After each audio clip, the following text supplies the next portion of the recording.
Si Forma no puede venir, la verdad es que no más que un asunto de... Yo cuando no puedo venir, mañana y pasado la tarde,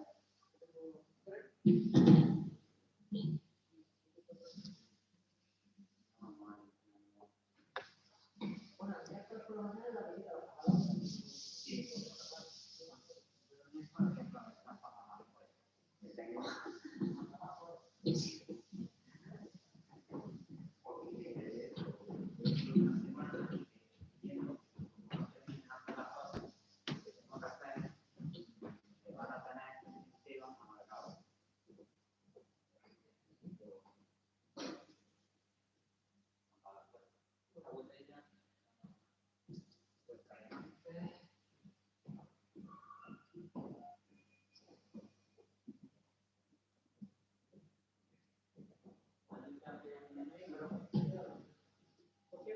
Señora, el libro no lo había sí, bien, la verdad.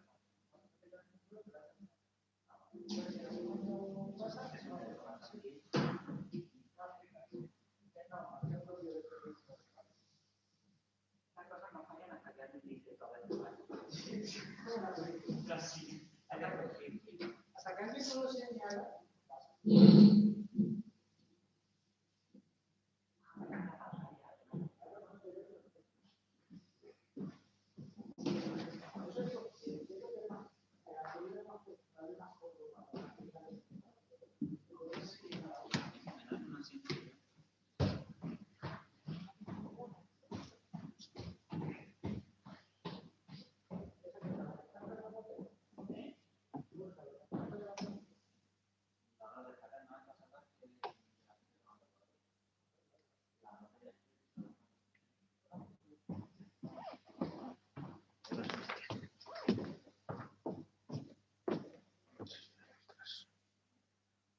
Claro, si no me imagino de ciclo sin fin.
que bien, no va bien la cosa, ¿no?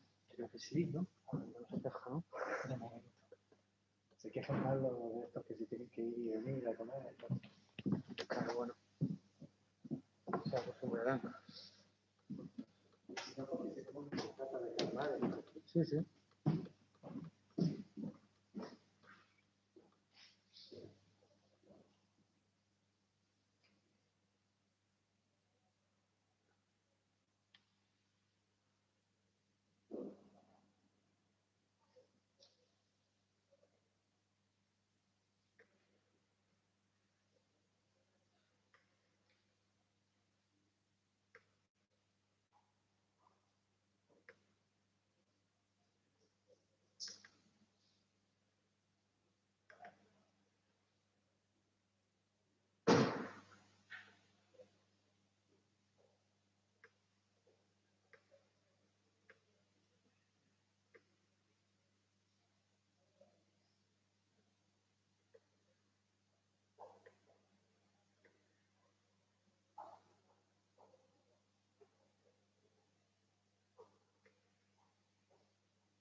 No, ci sono vari tipi.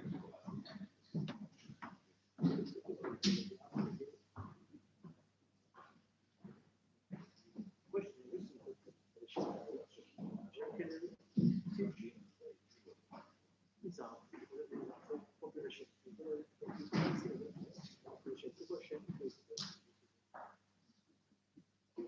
C'è questo che invece prima di è stato usato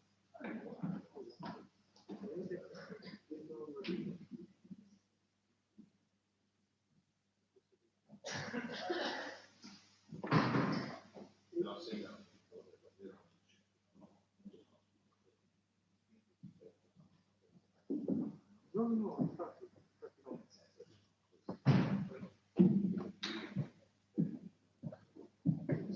Questo è lo stesso, cioè è il diritto di beneficenza. Deve essere dentro una compagnia, una parte della chiesa.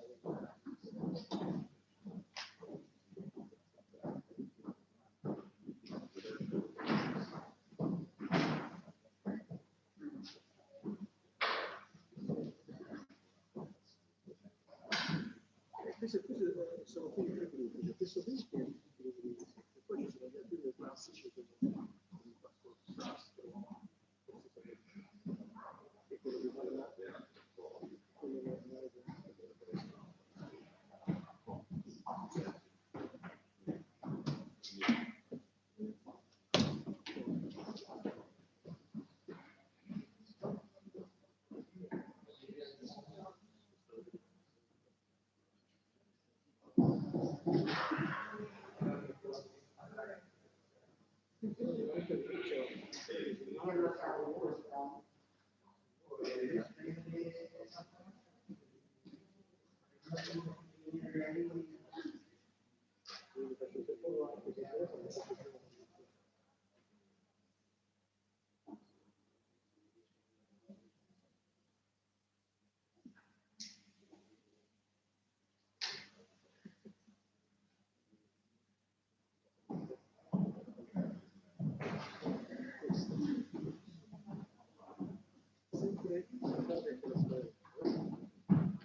Buenas tardes.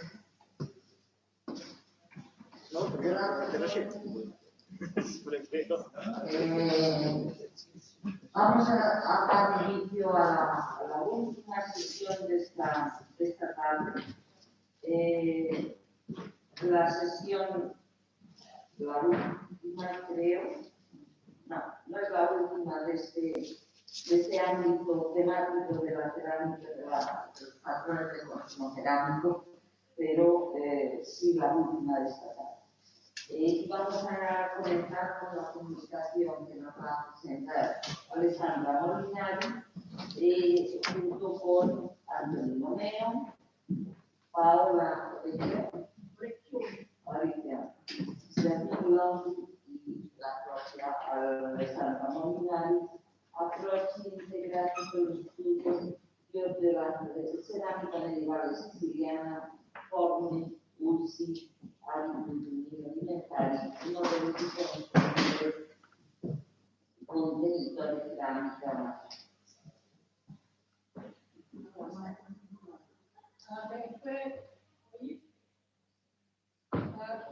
Okay, I'm going to speak in English.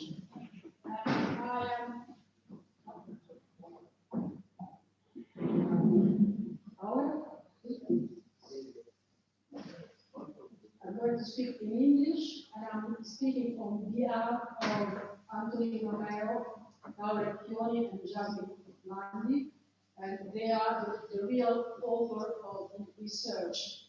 I'm only co-directing the general project that is called Sicily in Transition. It is an ERC project. I'm directing with Martin Carver. And it's about Sicily from Byzantine to Swabian period, passing through the Islamic one. We will show some of the results we had on the pottery of Islamic and Swabian period in Mazzara del Vallo. That is a town that is in southwest of Sicily. That especially we are talking about an excavation I directed in 1997, but that we had the opportunity to study right now. And what is interesting in this context, that is inside the Norman wall of the town, you can see it right here. This area was full of pits, and especially cesspits. So there was amazing conservation of both pottery and any kind of finds, including plants, animal bones, and so on. And so these are the contexts. As I said, these were cesspits with special conservation, especially of vegetables, and pits. And we are showing mainly the one from the Islamic period and of the Swabian and Aragonese period. So I mean 11th century and 13th and 14th century. Well, we did provenance analysis as well with Claudio Capelli, that is well known here. And we also were able to analyze organic residues in the bioart of York, and this is the research by Jasmine LUNDY. And we were able to find out the biomarkers and also to realize some stable isotopic analysis to have a better idea of the kind of animal fats that were contained in the pots. And here an overview of the Islamic assemblage of Mazara. There's plenty of different forms and functions, as you can see. And this is the tableware. So we have little bowls, big bowls, closed forms, jar filters, and so on. What is interesting here is that the pottery are mainly from Mazara, that is the blue, the diagram is the one in blue, are the local production. So we have very good local production and very few imports. The imports are mainly from Palermo in the 10th, 11th century, is the pink in the first diagram. Then we have very few imports from North Africa and from elsewhere, and then growing imports from North Africa in the late 11th century. I'll comment on this later on, but what is quite clear that there is a continued increase in the quantity of plateware for the table. And then here some hypotheses on the use of some of the forms that are mainly tested in the Islamic phase. And what a kind of pottery is very common is the tripod. You can see on the left. And there's a big discussion about people studying pottery in Sicily about the function of the tripods. Here you can see them. There are two types, quite similar. They are quite different from the one they find in North Africa. These are the main types from Mazara, and well, I repeat, they are very common. And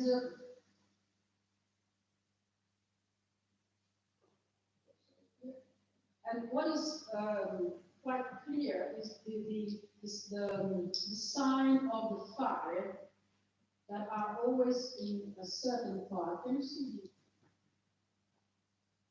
I'm showing, but you cannot see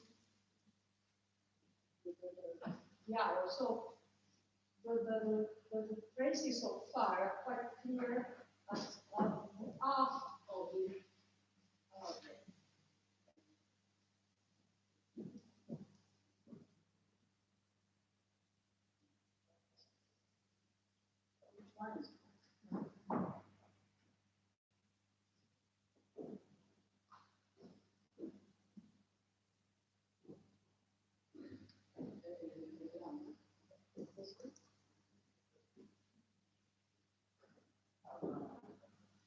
here and here on the top, fumigation phases.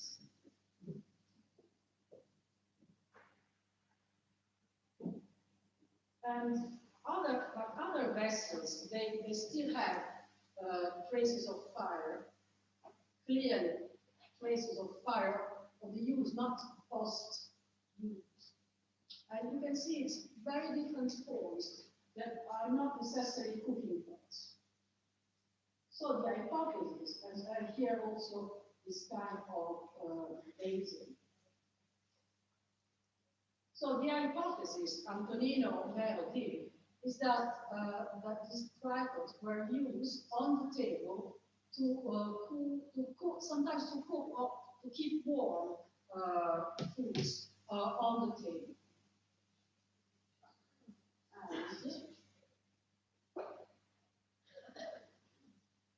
And here are the organic residue analysis. Well, you can see the tripod. They have especially fat from animals on the top. So they were used somehow to cook. And the other interesting results are about this kind of pottery that quite resemble the Harald. We have a very different shape, size, and there are many traces of fruit inside. Sometimes there's milk or cheese, sometimes vegetables, and just in one case oil.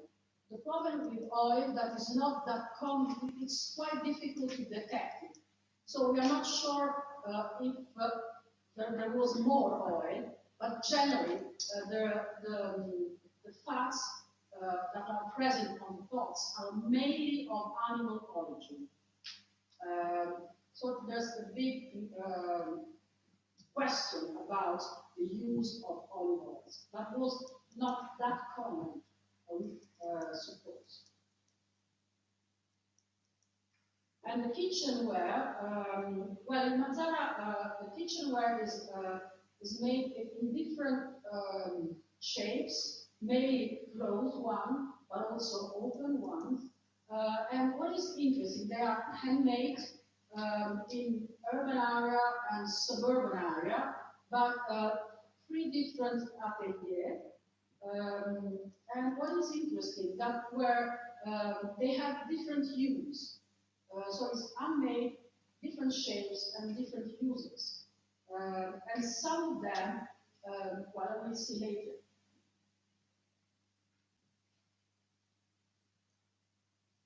And again, well, to show that the main types are these, and they start in the late 10th century, and they go on, receive until the 13th century. What is interesting in Mazara, that there's mainly handmade pottery, while in Palermo you have mainly wheel-thrown cooking pots. And so this is typical of Mazara, and a big tradition in this time. And here you can see the distribution of these kind of shapes in the 10th and 11th century. As you can see, Mazara and North Africa, there's plenty of these shapes. And what is interesting here is what we were saying, that these different shapes, they have different uses. And this one is called M4. It totally has animal fats that are of this kind, ruminant fats are in these cooking pots. While in the other, there's a mix of different kind of biomarkers. So there, you can imagine this kind of shape, they were connected to a very special recipe. And another point is that open forms, they only have animal fats while they don't have vegetables. So again, different foods were cooked inside these pots. And we arrive in the 13th century to show the differences between the Islamic period and the Latino-Christian period. Well, there are a lot of changes. First of all, the provenance of the pottery, because there's much less local pottery. You have it in light blue here, and the nicer tableware were coming from south of Italy, North Africa, eastern Sicily, and south of Italy. And in this same picture, you can see the 14th century. And again, things change. This is local maiolica with heraldic decoration, green glazed pottery. Pottery came from North Africa less than before, and new entries, the pottery, the tableware from Catalonia. And cookware are quite interesting because these are handmade pottery that are of the one with a long tradition, and we will see something more about this. And this is very, very common, the cooking pots from Messina in eastern Sicily. That is very common in all Sicily in the 13th century. And again, the 14th century, the Aragonese period, what is completely new are the cooking pots coming from Catalonia. There is the disappearance of handmade pottery with a long tradition, and again, pottery from eastern Sicily for cooking pots. So there's no more local cooking ware in these later periods.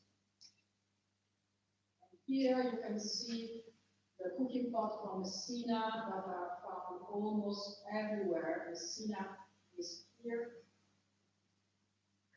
It's a town that of growing importance in the 13th century, producing these very nice cooking pots with a large audience. Something about the organic residues. What is interesting is that this handmade pottery in the 13th century, so we are talking about this Bayren period, that it still has the same organic contents as before. We mean mainly animals of this kind, and from the archaeological record, we know that sheep, that there was a lot of sheep. So somehow, this kind of pot were used to cooking boiled sheep. As the other pots, well, you can cook everything in it. It's not a very special use of the different pots. And the later one, the 14th century as well, quite mixed use of them. And to end with, just to show how the composition of the assemblages were changing through centuries in Mazara. We didn't show the Byzantine one, but starting with the Islamic period, you can see that the tableware, glazed tableware, was just a few in the end of the 10th century, beginning of the 11th century. And there's growing amount in subsequent periods. So this is 11th century, first half, second half, growing and growing again in the modern age. And here you can see that in the 13th century we had 31% of glazeware, so a growing amount of it. This is something about everyday life. And again, very briefly, the local production and the imports. In the Islamic period, you have in blue, pottery from Mazara, that is absolutely prevalent, and some imports from Palermo and North Africa. Then, in the 13th century, you can see that the Mazzara pottery are much less, and we have a lot of influence from Campania, so the south of Italy, North Africa, south of Italy, and other parts of Sicily. And in the 14th century, there's a growing amount of local pottery, but there's a very important new entry. That is the pottery from Catalonia, and this is going together with the political history of Sicily. And just the last one, to show how different shapes changed through time.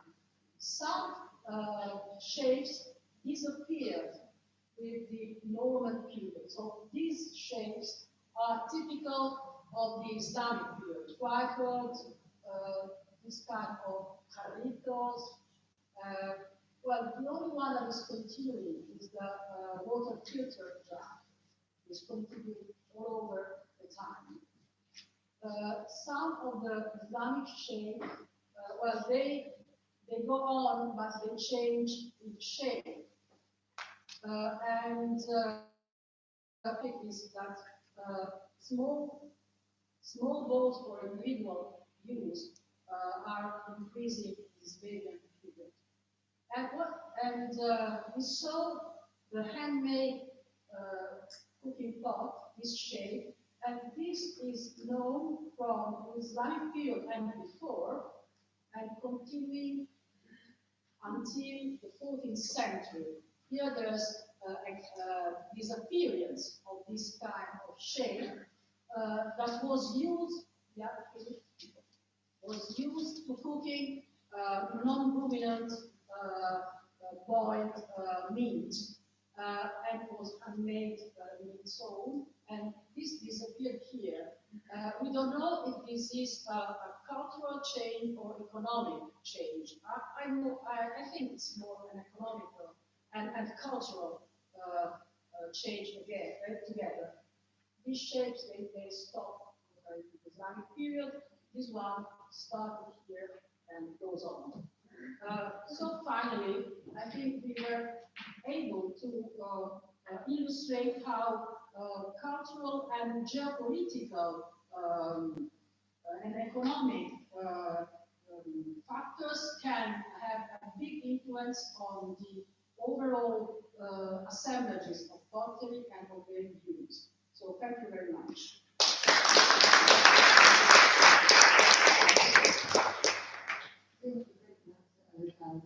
Muchas gracias, Alessandra, fantástico. Y ahora vamos a pasar a la siguiente comunicación. Harald STADLER, Spanish fayence in medieval and postmedieval castles and monasteries in Western Austria and EastSwitzerland. Import or imitation? Please stand back.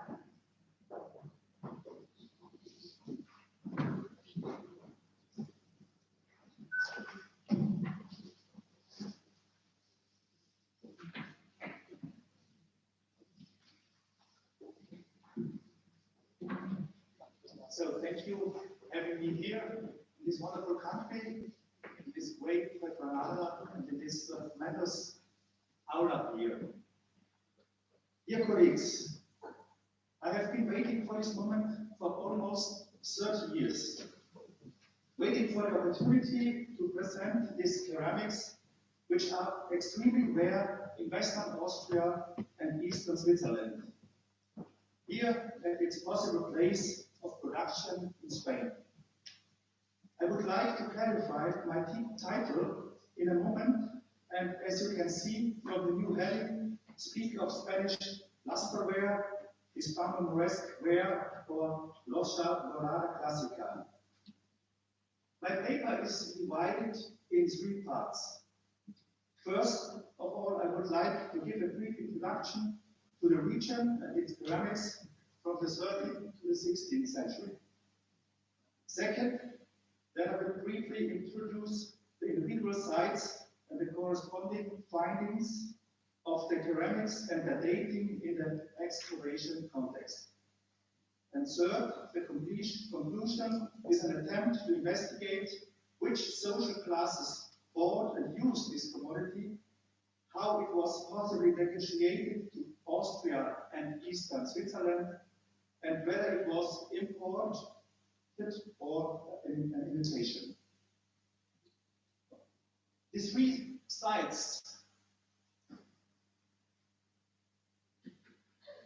can be seen on the map, and it is a highly mountainous landscape without access to the sea.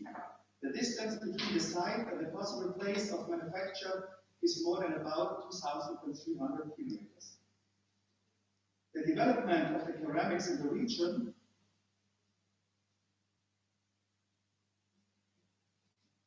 is best researched in the city of Hall in Tyrol, which is also the only city in Tyrol to have its own urban archaeology. You can see, if you can see,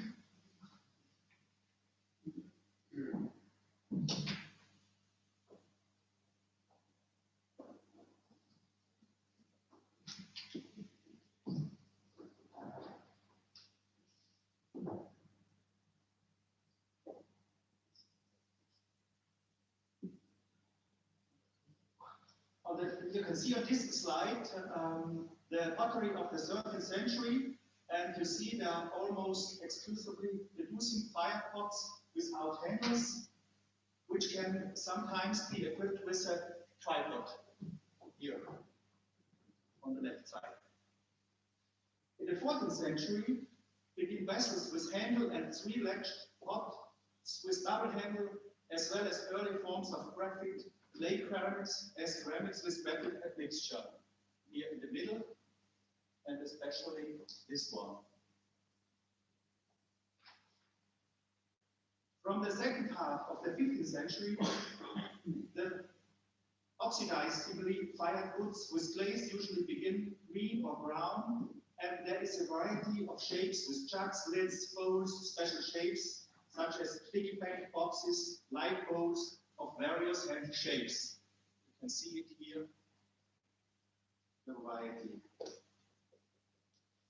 Here we know the places of the production that are located in neighboring northern Bavaria, but what they were actually used for, we are still in the dark. From the 13th to the 16th century, we find stoneware from Germany, ceramica graffita, from Italy, Loschitzer cups from Bohemia, Cooper Amatoria from Fayence, and polychrome cups with additions whose place of manufacture is not secured. You can see that the stoneware we found in our region, the ceramica graffita, also in the castle, the so-called Loschitzer cup, the Cooper Amatoria, and this jug with applications.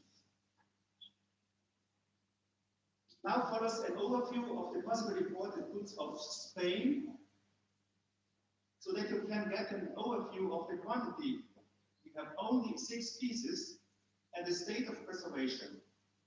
Except for 2 fragments which indicate high forms, they are exclusively low balls with interior and exterior decoration. Now to the sites. Let's start with the presentation of the sites and immediately with the castle of Flaschberg. It is located in the province of Carinthia in the market town of Obergrauburg, an important long-distance route from west-east and north-south to northern Italy, including Venice. The name Flaschberg has nothing to do with the term bottle in the sense of liquid container, but is derived from Flatzberg, Flatzenberg, which means, as an old German word, flat. The oldest written source, which gives us hints of details about the original appearance of the castle, dates back to the last quarter of the 15th century. The travel descriptions of the secretary of the Bishop of Caorle, Pietro Carlo, named Paolo Santonino, described the castle Flaschberg as a complex with 3 adjacent towers, of which, however, only one tower was to survive the 20th century. Historical views of the cast site are only a few preserved. On the oldest, from the end of the 17th century, of the topographer Valvasor, further almost equally high components with window recesses are to be removed immediately west of the tower. You can see it here.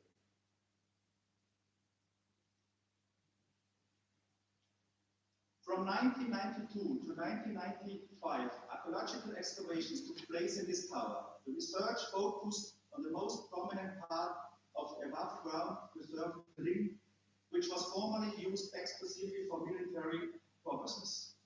Its massive, high-rising shape has a side length of 1020 to 1055 at the base and has a different wall thickness of 250 to 270. It was filled with rubble and bricks for 50 meters, and it was a minor challenge to get to the layers leading the find at the very bottom. Traces of possible reconstruction or increase in the masonry were not discovered. The tower therefore belongs to a single construction period of up to the height of more than 22 meters preserved today. Each excavation has its showpiece, and under the glazed ceramics from the excavations in the Flashback, the fragment of a bowl made of fayence stands out. It was also the only one, as can be clearly seen by the ratio of ceramic goods to each other after showing the minimum of number of individuals. Here you can see the tower before we start to work, and here this really challenging excavation on the right side. And here the glazeware of the findings, and you can see the reducing fire ceramics very high, glazed oxidizing fire ceramics not so, and we have only one of this special fayence.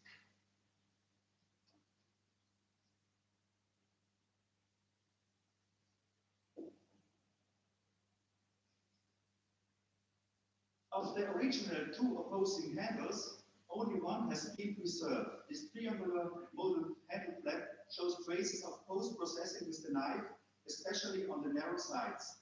The blue pattern was addressed in the first processing as pseudo-arrest in the rectangular field, which the potter applied with a brush after the first place firing. The dating is as of before 1500 due to the stratigraphy in the tower filling. We move west and come to the east, Tyrol to Lengberg Castle. You can see it here. The first documentary mention is dated to the year 1190. At the time, the castle belonged to the domain of the Counts of Lexgemünde, a Swabian ruling family whose ancestral castle was located on the mouth of the lake into the Danube. Historians assume that they built Lengberg Castle in the 12th century in order to be able to better manage their possessions or to secure another way to Rome for the king. From the historical point of view, the former castle is a Romanesque building consisting of the two-story place with a 2 meter thick ring wall. Lengberg Castle did not have a key, which suggests an administrative use of the building. In 1207, then the Count Heinrich of Lexgemünde sold Lengberg Castle to the Archbishop Eberhard of Salzburg, and this Archbishop then appointed a castle keeper, castle judge bailiff, who administered the rule in his name. In the next 150 years, several noble families took turns in the care the administrations of the castle. Important for our ceramics is this: in 1480, the Friedrich von Gram was given the office of Burggraf or keeper of Lengberg, and then between 1480 and 1485, major reconstructions work took place. In the course of these renovations, the former two-story castle received an additional floor, supplemented with a west and an east wing. A castle chapel was installed in the so-called west wing, which was consecrated to Saints Sebastian and Nicolaus in 1485. The ecclesiastical consecration of the castle chapel and the subsequent festivities were carried out, as already mentioned, in Flashback, Bishop of Paola, Paolo, and described by his then secretary Paolo Antonini in his travel diaries. In addition to these main construction activities, the defensive wall was additionally increased and supplemented by a cannon wall. In mid-2008, some massive reconstruction and modernization work was started in Lenkberg, which would give the structure a new and multifunctional shape. The implementation of these reconstruction measures was also accompanied by archaeological investigations, which were under my direction. Although this research affected almost the entire castle, the focus was on the floor area of individual rooms on the first and second floor. You can see it here on the map, and here the space where we made our work.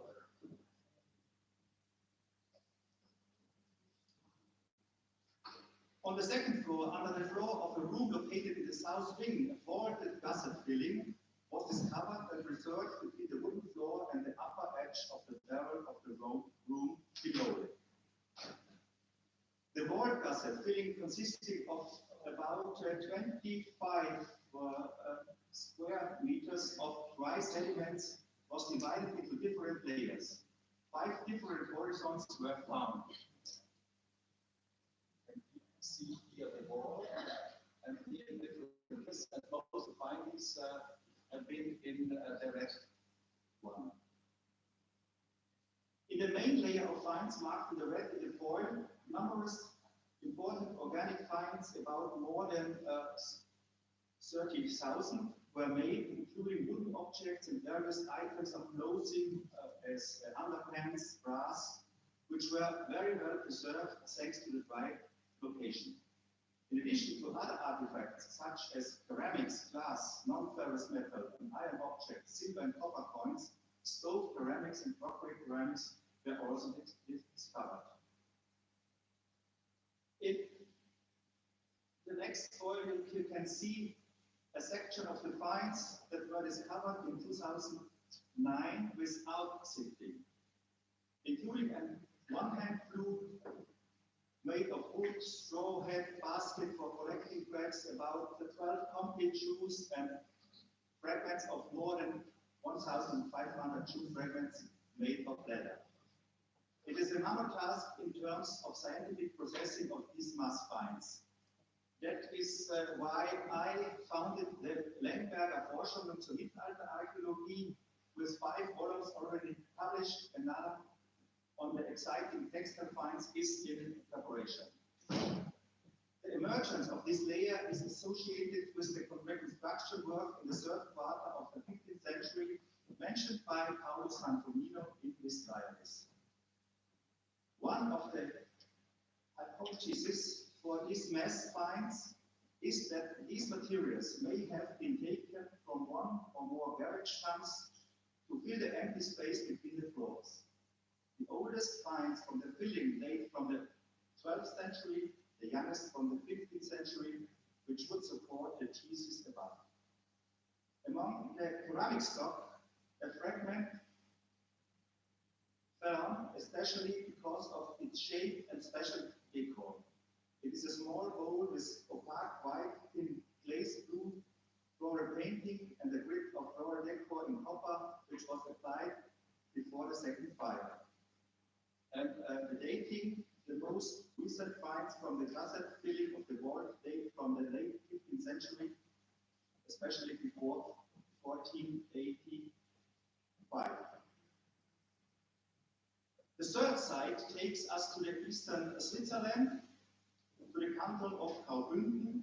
The monastery Mystria is considered the foundation of Charlemont, whose life-size stucco sculpture from the High Middle Ages stands between the middle and the south apse of the monastery church. It was founded at the time of Carolingian conquests of the territories of the Lombards and the Bayern. The oldest timber of the church is dated to about 775, 1 year after the conquest of Lombardy. However, the establishment of the monastery may have been implemented by the Bishop of Tours as a confidant of the emperor. The monastery served the emperor as a base, the control of the intersecting traffic routes, the travelers as a hospice, the bishop as an administrative center, and last but not least, as a place of worship. Originally, it was a men's monastery, but since the 12th century, has been a convent of Benedictine nuns. In the 15th century, the Planter family was one of the leading nobility families of the bishopric of Tours. The basic of its economic basis was formed by the mines after the middle of the 15th century. There were close relations with the Benedict monastery of St. Johann in Mystria. The Planter family provided several abbesses. Until the 18th century, it was one of the most important official families in the region.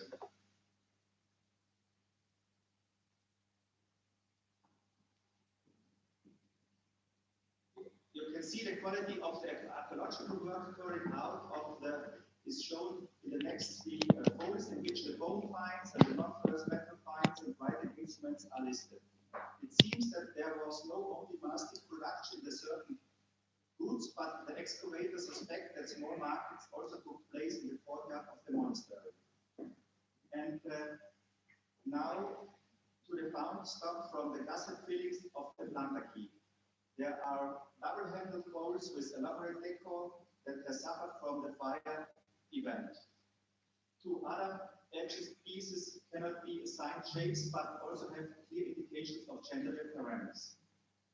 Dating the ceramic fragments where we are interested in come from the filling layers of the Planter keep cellar vault, whose gusset have been filled with the firelets of 1499. Summary, basically, it can be stated that the Spanish lustreware is extremely rare in Western Austria and Eastern Switzerland. So far as we have seen 6 pieces. And if it occurs, then from the aristocratic area or castles or monasteries with a noble background. Not a single piece is yet known from an urban milieu. The next archaeological comparison can be found in northern Italy, in a room where some Italian colleagues also suspected production centers of this commodity at that time. A piece from Buda Castle in Hungary also shows a great formal similarity with the Flashback example. The place production was accepted there in the 9th and 20th century by the author in the Islamic milieu. The presented pieces from the 3 different sites in Western Austria and Switzerland all point in the time before 15 to the stratigraphy. This, in addition to these individual actions in the aristocratic milieu, Venice, among the other things, could have played a role as a transshipment point for this commodity, since Roman elites in particular wanted to have a share in such luxury products. To my knowledge, however, this ceramic part of an economic history has not yet investigated.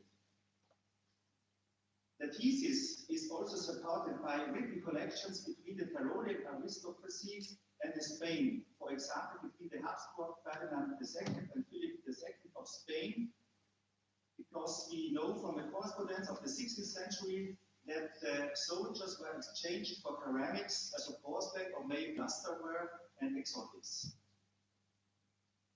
The question posed in the title of our presentations, whether imports from the 3 large Spanish production sites, Manises, Malaga or Valencia, have come to Western Austria and Eastern Switzerland for imitations, can probably only be clearly proven by scientific analysis of proofs of ceramic ware bits from manufacturers in Central Europe. Here you can see the objects from flashback and inspire the summary, and I end with this picture at the end. I can show you an example of the reception of Spanish chandelier goods and their effects on archaeologists in the 20th century in Bayern. The replicas of fayence of the flashback cast shown in the picture were actually made in northern Italy and successfully used at the private celebration 2 years after the discovery, as can be clearly seen. Thank you.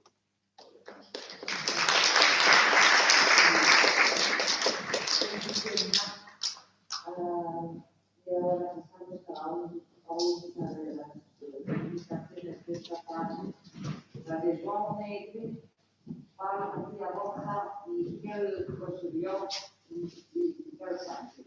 La segunda vez en Bayran, la del castrum de Bayren.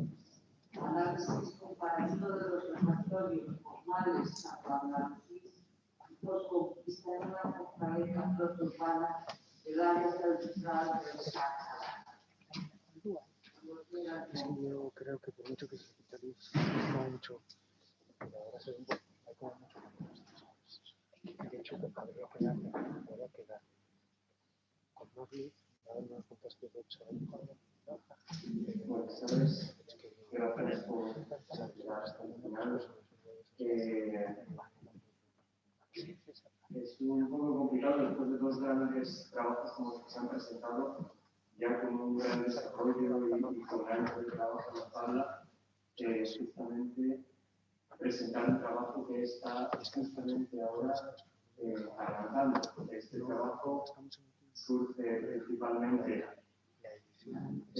da comienzo a través de un proyecto FEDER de los Fondos de Desarrollo Regional Europeos,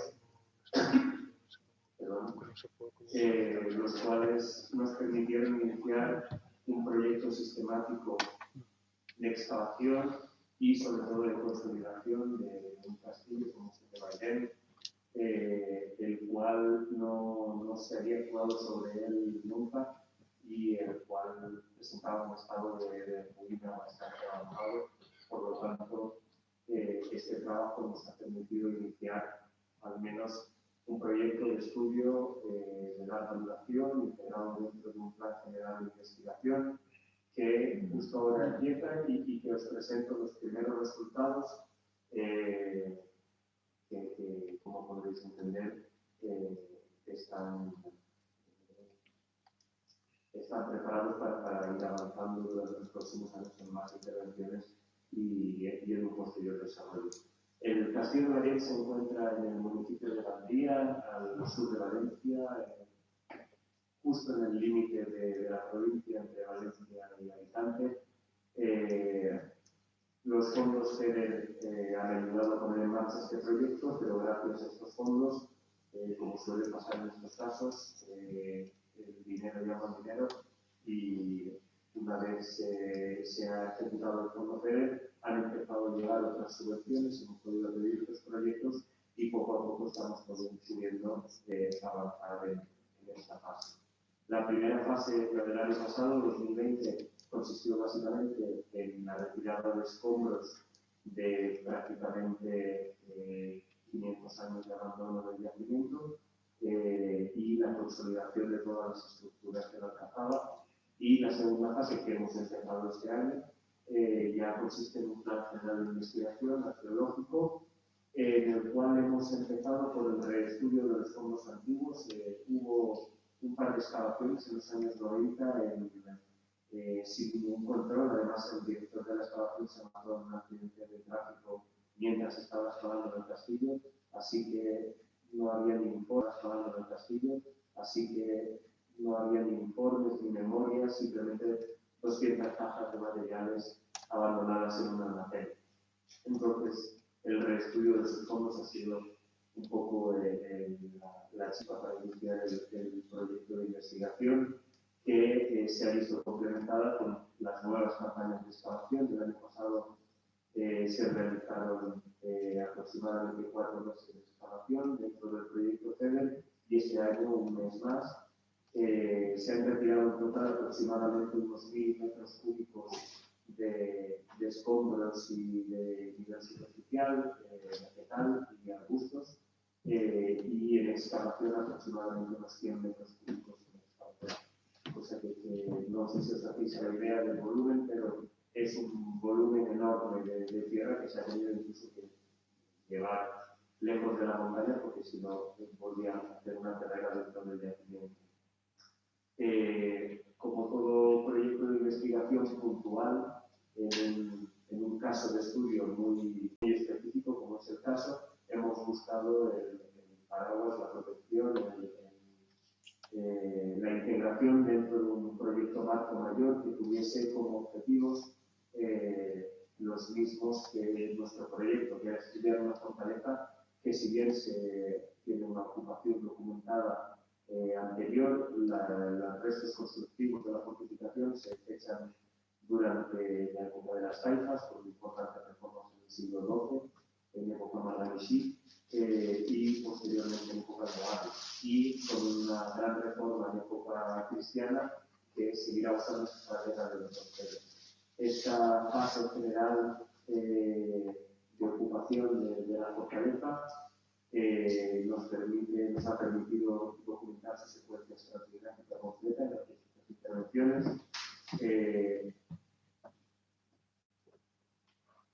pudiendo documentar tanto la ocupación histórica durante el bloque final del Imperio Antiguo como la construcción de la primera fortaleza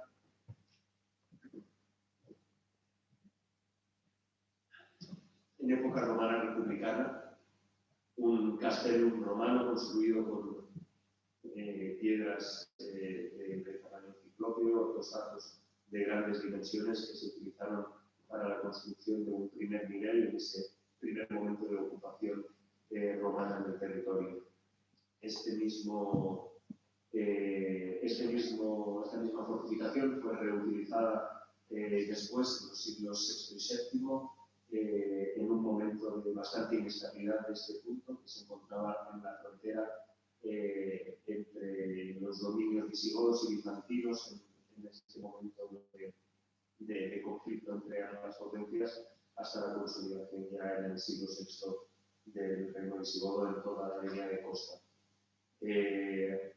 Tenemos una guardia emiral del primer momento, con materiales que han empezado a aparecer ya de cronología temprana, como por ejemplo algunas piezas importadas o traídas de China, pues, piezas vidriadas con melado exterior y verno interior, pero la construcción de la alcazaba y del albacar como estructuras principales de la fortificación se debe ya al periodo de taifa. La taifa, esta fortaleza se encuentra justamente en el extremo norte de la taifa de Denia, por tanto protege la entrada en la taifa desde la taifa de Valencia, la cual ocupaba más allá del río Júcar hasta el territorio de la gobernación de Játiva, y Bayren funcionaba entonces como puerta de entrada en este territorio por la costa, porque se encontraba en una pequeña cima, en un pequeño montículo, junto a una zona de marjales que estaban totalmente inundados en esa época, en una zona imposible circulación, por tanto había un espacio practicable de aproximadamente 50 metros entre el montículo en el que se encuentra la fortificación y toda la zona de marjales que aún no se había procedido a dessecar. Hay importantes reformas polioceltícas a lo largo del siglo XII, como hemos comentado. En el siglo XIII, inicios del siglo XIII, se construye un poblado también defendido por este hisn. Al final, la construcción se encuentra en forma urbana prácticamente a la llegada de Jaime I y las fuerzas feudales en 1239, y lo que se encuentran es una pequeña ciudad encerrada en unas murallas, las cuales intentan repoblar sin éxito los cristianos, y al fracasar, porque las condiciones de habitabilidad son bastante malas, se desplazan hasta el llano y construyen la nueva villa de Gandía, que será la que marque un poco el devenir del periodo medieval y sobre todo del periodo moderno, que es el del gran esplendor de los Borja en la ciudad de Ávila. El castillo se abandona en el 1364-1390 aproximadamente, último tercio del siglo XIV, después de la Guerra de los Dos Pedros, durante la cual se saquea y se quema el castillo, y en 1398 hay un importante terremoto que termina de derrumbar lo poco que quedaba aquí. Se abandona y se construye una ermita que ya finalmente durará hasta el siglo XVIII, hasta el momento de abandonarse. El registro material que hemos podido recuperar durante las excavaciones del castillo de Bayren ha sido bastante amplio. Cronológicamente tiene dos grandes momentos que son el periodo andalusí, principalmente los contextos vinculados al siglo XII, que es el momento en el cual se amortizan todas las estructuras en el interior de la Alcazaba y se reconstruye de nuevo la fortaleza, y un segundo periodo desde la segunda mitad del XIII y la primera del XIV, que es el momento de instalación allí de una guarnición permanente cristiana con su alcaid y hasta 100 familias entre el castillo y el poblado anexo. Hemos podido recuperar, como pueden ver, vidrio, metales variados, coroplastias también del siglo XVI y de la ermita. Hemos podido recuperar hasta 12 agujas de dentro de las tapias, muchos materiales que están en proceso de investigación por diversos investigadores e investigadoras con los que hemos podido contar para ir avanzando en este estudio. Respecto al tema que nos ocupa, que es el de las dos vajillas principales,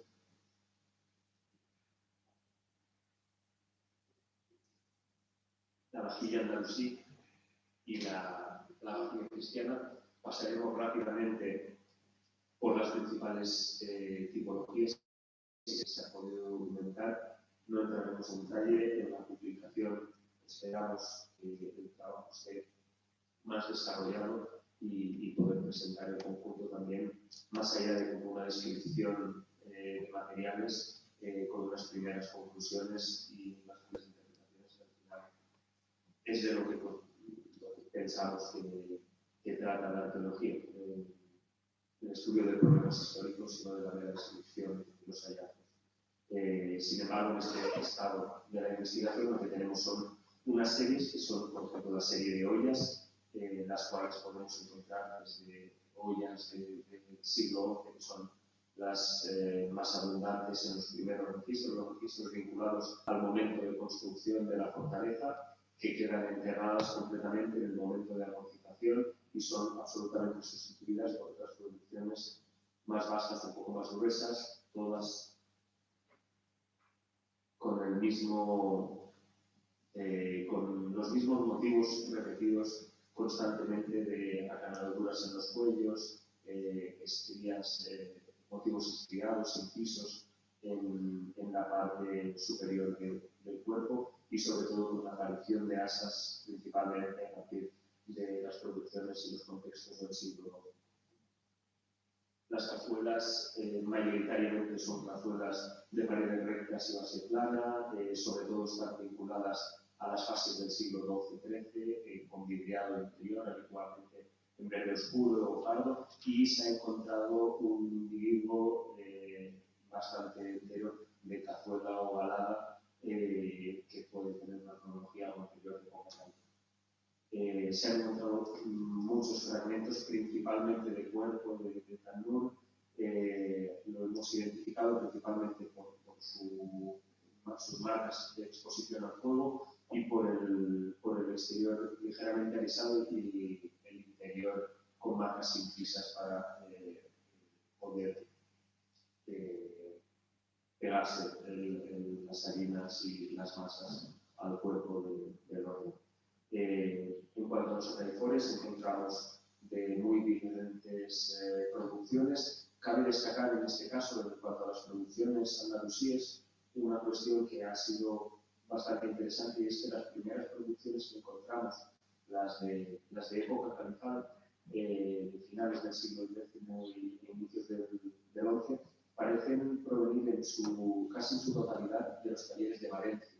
y no de los talleres de denia, que podría ser la opción más plausible por la cercanía. Pero la gran mayoría de ataifores del primer momento proceden de la ciudad de Valencia. En cambio, a partir del siglo XI empezamos a encontrar los ataifores ya con óxido de manganeso y cubierta velada, los de cuerda secretal y finalmente los de vidriado verde con estampillas muy propios de los talleres de denia de finales del siglo XII e inicios del siglo XIII.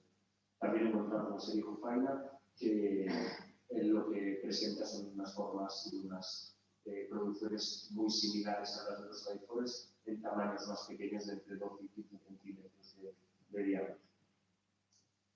También hay algunos ejemplares de redoma, pero muy pocos. Algunos podrían estar vinculados a la forma alimenta y no a la redoma.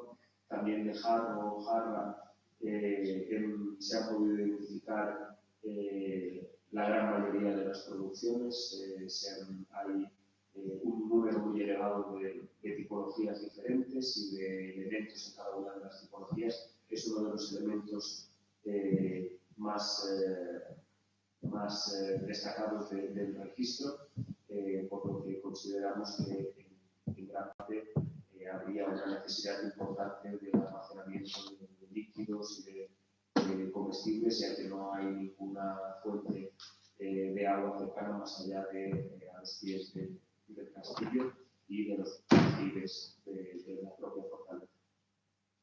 También en cuanto a jarritas, encontramos desde producciones más tempranas con decoración en verde y manganeso a las de decoración de corte parcial más tardías, y también producciones sin ningún tipo de decoración con pastas bizcochadas más propias del siglo XI, algunas con decoración de óxido de manganeso y de hierro, también del siglo XI y principios del XII. Se encuentran también elementos de tinaja, pero son pocos, no existen grandes contenedores en este momento, igual que las tapaderas también son pocas y están relacionadas principalmente con las hojas, algunas de ellas vidriadas también, como las propias hojas. En cuanto a alcalaces, encontramos diversas formas para usos múltiples, para limpieza, cocina y diferentes usos. Está todo pendiente también de análisis y de poder realizar análisis de componentes de ácidos grasos y de componentes químicos en su interior para poder determinar también los principales usos de cada una de las series.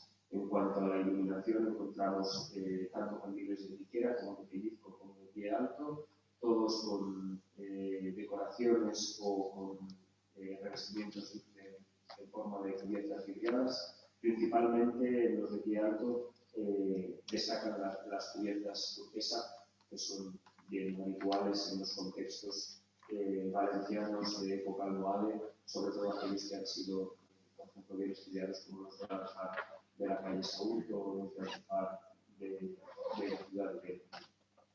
En cuanto a la vajilla del castrum de Bayren, vemos un cambio importante, y es que mientras que las cazuelas eran prácticamente inexistentes en el registro de época andalusí, en el periodo medieval cristiano, las ollas son muy abundantes, pero se igualan en número a las cazuelas.